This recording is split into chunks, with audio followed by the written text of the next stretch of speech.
Ladies and gentlemen, it is Doctor Who month. Today I'm going to be ranking all of the episodes written by Russell T Davies in his first run as showrunner. Let's get to it.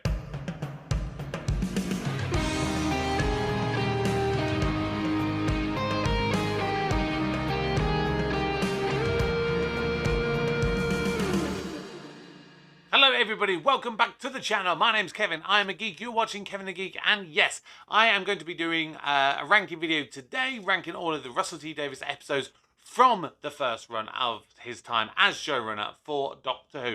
Now this is of course as part of my Doctor Who month. It is of course the run up to the 60th anniversary of Doctor Who. It's also my birthday on the anniversary of Doctor Who, so that's always a fun one there. Yes, I've got loads of different content planned for the month of November. If you've missed it, only a couple of days ago, I actually released my reactions to the first ever serial of Doctor Who, An Unearthly Child, which admittedly was recorded prior to the insane furor surrounding the rights issue, or the potential rights issue, from the son of the original writer, Anthony Coburn. His son is Steph Coburn, and is claiming, his family's estate is due, compensation for all the usages of the Doctor and the TARDIS and stuff. Obviously, I am no legal expert. I am not going to get involved with that. But if you would like to see my reaction for the first time to all 4 of those initial 4 episodes of Doctor Who, then you can go and check that video out as well. Got lots of other stuff planned for the channel. Some stuff is still a little bit up in the air at the moment at the time of me recording this, because things like, for example, the actual 3 special episodes featuring the return of David Tennant, they're still not actually got their dates announced at the time of me recording this, so I don't know.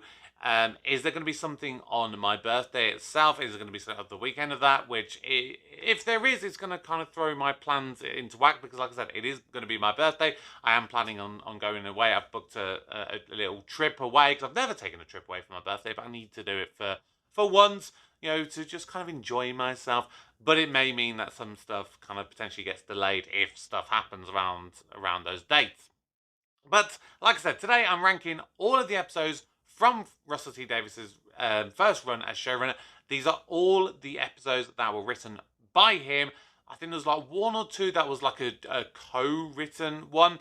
But as a whole, it is the 25 episodes that were written by Russell T Davies. And I'll tell you what, it is, well, to put it mildly, it was a hard slog. It was a hard slog to try and rank these, because there are some that are quite easy to be at the bottom and some that are really difficult to kind of place and try and work out in which order that they are in. But I've tried to avoid necessarily the performance aspect of things and just try to focus on the story, the concept of the story, the dialogue, things like that, which actually would have had an impact that Russell would have had a hand in, as opposed to things that were outside of his control, such as the performances by the characters or the music or things like that. But if you have not done so already, please subscribe to my channel. Please turn on notifications. Please smash that like button. And of course, please drop your comments down below. But enough talking from me. Let's get ranking. At number 25, we have Long Game. This had a bit of an interesting concept that ultimately just falls so short in its execution, making this an incredibly forgettable episode. At number 24, we have The Planet of the Dead, which was the first of the 4 special episodes marking the end of David Tennant's time as the 10th Doctor. This was visually impressive, but ultimately it was very lightweight and forgettable, and it relied on hooking the viewer right at the very end with the prophecy of the Doctor's death, which probably would have been more engaging had it not already been known that David Tennant was leaving at the end of the year. And number 23, it's Aliens London and World War III. Now this had a really interesting concept, with the idea that Rose has been away for a year and her family knows nothing about it. Mickey gets questioned potentially for murder, but it failed to deliver on the early promise, and the story was just weighed down by admittedly some very childish humour and quite over the top moments. At number 22, it's The End of the World, and this was another example of a really great potential concept, but it was dragged down by a really one-dimensional villain in Cassandra, and some jokes that didn't really land well the first time around, and have really aged badly since. At number 21, it's The Voyage of the Damned. This was a Christmas episode which tries to be a bit of a disaster film, but ultimately it falls short with, again, a very one-dimensional villain in Max, and the annoying secondary villains, along with a lot of the side characters really lacking in their development. At number 20, it's Love and Monsters. Now, this was a bit of a unique experiment in storytelling for Doctor Who, but its quirky approach and the heavy tonal shifts polarizes its fans, making this episode a real love it or hate it episode. At number 19, it's The Runaway Bride. Now, Donna Noble, of course, is a fan favourite character, but this was only ever originally intended to be a one-off character, and I felt that the introduction to the character is okay. She was very shouty at times, but I felt overall the episode feels very rushed at times and had an incredibly annoying villain. At number 18, we have Gridlock. Now, this is a thought-provoking episode which really explores the themes of hope and desperation in a dystopian future, but I feel that it's a bit too slow-paced at times and had a villain that was only there to provide dramatic tension, which it failed to deliver on, and to provide a nod to the classic fans of Doctor Who. At number 17, I have put New Earth. This was an entertaining episode with a sort of Doctor Who twist on medical science and medical testing, but I did feel it was a bit cheesy at times. At number 16, it is The Next Doctor, which was the final Christmas episode written before the 4 specials ending David Tennant's time as the Doctor, and it was an enjoyable episode and it had a bit of a charming premise, but at the same time, it really felt like it was a clickbait episode, which really struggled to fully capitalize on its potential, and a lot of the times I feel it is underdeveloped. At number 15, it is Rose. This is the episode that kick-started the revival of Doctor Who. It was a strong episode to introduce and also reintroduce the Doctor and the premise of the show to new and older viewers. It did have some cheesy moments and did feel a little wooden at times, but overall, it was a pretty strong opening for the series. At number 14, it's Boomtown, and this is an episode that has surprised me over the years that I feel it is better than it is really felt. I feel it's a really engaging, character-driven episode with quite a surprising moral dilemma at its core, and it makes it one of those episodes that really should be more remembered than it actually is.